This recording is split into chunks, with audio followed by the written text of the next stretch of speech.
مل کر سارے ساتھی تلبیہ پڑھیں گے. لبیک اللہم لبیک لبیک اللہم لبیک لبیک لا شریک لک لبیک لبیک لا شریک لک لبیک ان الحمد ان الحمد والنعمت والنعمت لک والملک لک والملک لا شریک لک لا شریک لک لبیک اللہم لبیک لبیک اللہم لبیک لبیک لا شریک لک لبیک لبیک لا شریک لک لبیک ان الحمد ان الحمد والنعمت والنعمت لک والملک لک والملک لا شریک لک لا شریک لک لبیک اللہم لبیک لبیک اللہم لبیک لبیک لا شریک لک لبیک لبیک لا شریک لک لبیک ان الحمد ان الحمد والنعمت والنعمت لک والملک لک والملک لا شریک لک. لا شریک لک. تو ماشاءاللہ حاجی صاحب اب آپ احرام کی پابندیوں کے اندر آ چکے ہیں. اب آپ خوشبو کا استعمال نہیں کر سکتے. دار چینی الائچی وغیرہ مرچے پیاز اس کا استعمال آپ نہیں کر سکتے. آپ ہوٹل جائیں گے آپ کھانا کھائیں گے اگر سلاد کے طور پر وہاں کچے پیاز پڑے ہوئے تو آپ اس کا استعمال نہیں کر سکتے. ہاں اگر پکے ہوئے ہیں کسی چیز کے اندر پھر آپ اس کا استعمال کر سکتے ہیں.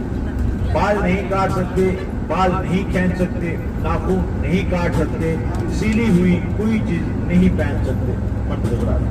اور حاجی صاحبان اب آپ کے جسم کے جتنے بھی اعضاء ہیں وہ احرام کی پابندیوں کے اندر آ چکے ہیں.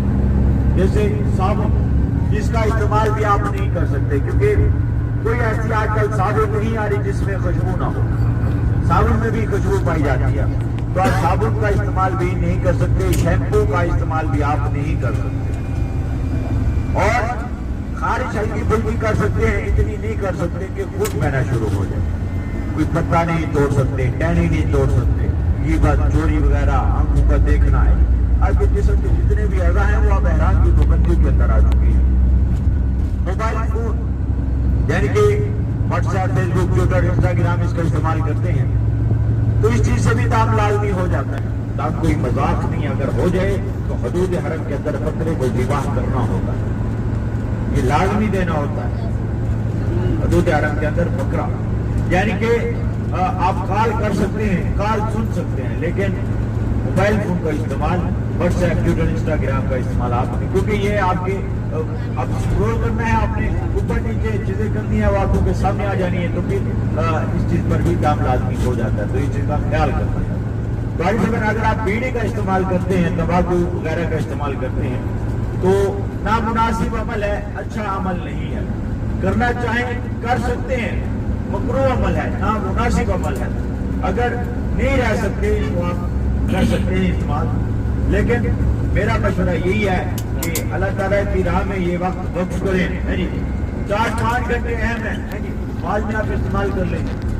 ویسے اگر نہیں رہ سکتے تو کر سکتے ہیں, لیکن نہ کیجیے گا. ممنوع عمل ہے, نامناسب عمل ہے تمباکو وغیرہ کا استعمال. گاڑی چلانا اگر آپ کا احرام کسی بھی وجہ سے ناپاک ہو جاتا ہے, میلا ہو جاتا ہے, آپ احرام کو اتار کر احرام کو چینج کر سکتے ہیں. سیلی ہوئی کوئی چیز نہیں پہن سکتے لیکن چینج تبدیل کر سکتے ہیں. اگر یعنی کہ جسم ناپاک ہو چکا ہے تو آپ نہا بھی سکتے ہیں. مطلب ہے کہ آپ سو گئے ہیں, آپ نے ادا کرنا ہے, یا کوئی بچے نے گندگی وغیرہ یعنی کہ پیشاب وغیرہ کر دیا ہے, ایسا معاملہ ہو گیا ہے تو پھر آپ نہا بھی سکتے ہیں, احرام کو بھی دھو سکتے ہیں. لیکن احتیاط سے بال نہ گر جائے. ویسے خود کا خود گر جائے تو اس کا کوئی گناہ نہیں ہے. اگر جان بوجھ کر کھینچیں گے, کاٹیں گے تو اس پر بھی دام لازمی ہو جائے گا. یہ احتیاطی تدابیر ہے. ویسے تو عمرے کی احرام کی نیت کافی احتیاطی تدابیر ہے, لیکن میں نے مختصر سے کر کے آپ کو بتلائی ہے, تو آپ نے خیال رکھنا ہے اس چیز کا. اور حاجی صاحبان عمرہ ادا کرنے کا جو طریقہ آسان الفاظ میں آپ کو سمجھا دیتا ہوں, بالکل آسان, یقیناً آپ کو معلوم بھی ہوگا لیکن اسی بھی آپ کو بتلاتا جاتا ہوں. بالکل سادہ سا سمجھاتا ہوں, سادہ سا. تو حاجی صاحبان آپ ہوٹل سے نکلیں گے, تلبیہ پڑھتے ہوئے جائیں گے, خانہ کعبہ بیت اللہ شریف کی طرف جائیں گے, تلبیہ پڑھتے ہوئے جائیں گے. جب آپ نے خانہ کعبہ بیت اللہ شریف کو دیکھ لیا پھر آپ نے تلبیہ پڑھنا بند کر دینا. آپ نے اللہ تعالیٰ سے رو رو کر دعائیں مانگنی ہے اور وہ وقت قبولیت کا ہوتا ہے. جتنی مرتبہ بھی خانہ کعبہ بیت اللہ شریف پر آپ کی پہلی نظر پڑے وہ وقت قبولیت کا ہوتا ہے. خوب مانگے اللہ تعالیٰ سے, خوب مانگے, جھولی پھیلا کر مانگے اللہ تعالیٰ. اور جب دعا مانگ لیں حجر اسود کے سامنے جا کے کھڑے ہو جائیں. حجر اسود سبزبندی نشانی کے طور پر لگی ہے واجب سبب. حجر اسود وہ آپ غلاف کعبہ کو نہیں چھو سکتے عمرے کی نیت میں, طواف میں چھو سکتے ہیں, عمرے کی نیت میں نہیں چھو سکتے.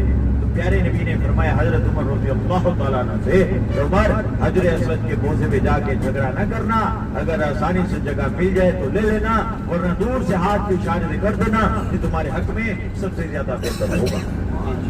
والد صاحب اگر آپ ہاتھ کا اشارہ کر دیں گے تو قیامت کے روز حجر اسود آپ کی گواہی دے گا, اور جتنا برابر ثواب چومنے کا ہے اتنا برابر ثواب آپ کو مل جائے گا. یہ ہمارے پیارے نبی نے فرمایا ہے. والد صاحب وہاں گناہ کا عمل ہو رہا ہوتا ہے, جیسے خواتین مرد حضرات آپس میں چپکے ہوئے ہوتے ہیں, بجائے ثواب کے وہاں گناہ کا عمل ہو رہا ہوتا ہے. تو آپ نے جہاں خالی جگہ ملے وہاں سے کریں. اس چیز کا آپ نے خیال کرنا ہے لازمی. 7 چکر لگانے ہیں بیت اللہ شریف کے, 7 چکر. حجر اسود سے آپ نے سٹارٹ کرنا ہے تو وضو کا ہونا لازمی ہے. وضو کا ہونا لازمی, جیسے وضو کے بغیر نماز نہیں ہوتی اسی طرح عمرہ ادا وضو کے بغیر نہیں ہوگا. ابھی چلے گا, ابھی مشکل نہیں ہے, وضو نہیں ہے تو چلے گا, لیکن جب عمرہ ادا کرنے کے لیے جائیں گے پھر وضو لازمی ہے آپ کا. تو یعنی کہ آپ نے حجر اسود سے سٹارٹ کرنا ہے. جب آپ نے حجر اسود کے پاس سے گزرنا ہے تو آپ نے سلام کے لیے ہاتھ اٹھانے, یہ اس طرح نہیں اٹھانے, غلط ہے. ایسے اٹھا لیں گے چلو سینے تک دونوں ہاتھ اٹھا کر بسم اللہ اکبر کہہ کر دعا کو شروع کرنا ہے. اور حجر اسود کے سامنے جو بھی دعا مانگیں گے, جیسے چکر میں آپ آتے ہیں حجر اسود کے سامنے جو دعا مانگیں گے وہ جگہ بھی قبولیت نہیں ہوتی. ویسے تو ہر جگہ قبولیت نہیں ہے, لیکن بعض جگہ پہ یہ بھی بتایا گیا ہے کہ یہاں پر بھی آپ دعا مانگ سکتے ہیں چکر طواف کرتے وقت. 7 چکر لگانے ہیں بیت اللہ شریف کے. تو اگر مثال دیتا ہوں آپ کو کہ آپ کا تیسرا یا چوتھا چکر ہے, طواف کا تیسرا یا چوتھا, تو کنفرم ہے آپ کو, یعنی کہ تو یاد ہے آپ کو کہ میرے 2 مکمل ہیں 2 کمپلیٹ ہے, یہاں تک آپ کو یقین ہے. اب آپ کا یہ تیسرا ہے یا چوتھا ہے یہ آپ بھول چکے ہیں, تو پھر آپ 3 4 کو چھوڑ کر جو آپ کو کنفرم یاد ہے 2, وہاں سے آپ دوبارہ 2 سے دوبارہ پھر سٹارٹ کر لیں گے. یعنی کہ 4 کنفرم ہے تو 4 سے کر لیں گے, 5 کنفرم ہے تو 5 سے آپ کر لیں گے. آپ کو ایک کنفرم ایک یاد ہونا چاہیے, تو وہاں سے پھر دوبارہ طواف کو کنٹینیو کر سکتے ہیں. اور اگر جہاں سے وضو ٹوٹ جائے وہاں سے یاد رکھیں اور وضو کر کے دوبارہ وہیں سے کنٹینیو کر سکتے ہیں, سٹارٹ کر سکتے ہیں. تو 7 چکر لگانے کے بعد حضرت ابراہیم جگہ ہے, مقام ہے, وہاں جا کر 2 نفل نماز ادا کریں, وہ لازمی ہے, واجب ہے.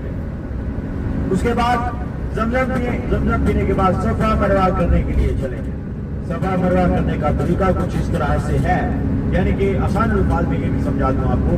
یہ صفا کی لائن ہے اور یہ مروا کی لائن ہے.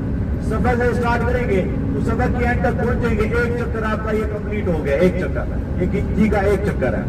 مروا ہے, مروا سے اسٹارٹ کریں, مروا کے اینڈ تک پہنچیں, یا آپ کا دوسرا چکر کمپلیٹ ہو گیا. پھر صفا یہ تیسرا, یہ چوتھا, 5واں, 6واں, 7واں, 7ویں سے پھر آپ نے ایگزٹ کرنا. تو ماشاءاللہ اس طرح آپ نے 7 چکر کمپلیٹ کرنے ہیں. اکثر لوگ 14 چکر لگا لیتے ہیں, تو اس چیز کا بھی آپ نے خیال کرنا ہے. 7 چکر لگانے ہیں اپنے صفا مروا کے 7 چکر. اس کے بعد آخری عمل بال کٹوانا ہے, آخری عمل بال کٹوانا. اکثر لوگ سائڈ سے تھوڑے سے بال کاٹ لیتے, کسی جگہ سے ثابت نہیں ہے. پورے سر کے بال کاٹیں, پھر چھوٹے چھوٹے کاٹ لیں, پورے سر کے بال برابر کاٹیں, دائیں سے بائیں سے اوپر نیچے سے پورے سر کے بال کاٹیں. اگر آپ بلیڈ کا استعمال کریں گے تو افضل عمل ہے, اچھا عمل ہے, اس کا اجر بھی زیادہ ہے. تو ایک مثال دے دوں آپ کو کہ اگر آپ ایک دن میں 2 عمرہ ادا کرتے ہیں تو دونوں مرتبہ بلیڈ کا استعمال آپ کو کرنا پڑے گا. اگر آپ ایک دن میں 2 عمرہ ادا کرتے ہیں تو دونوں مرتبہ آپ کو بلیڈ کا استعمال کرنا پڑے گا.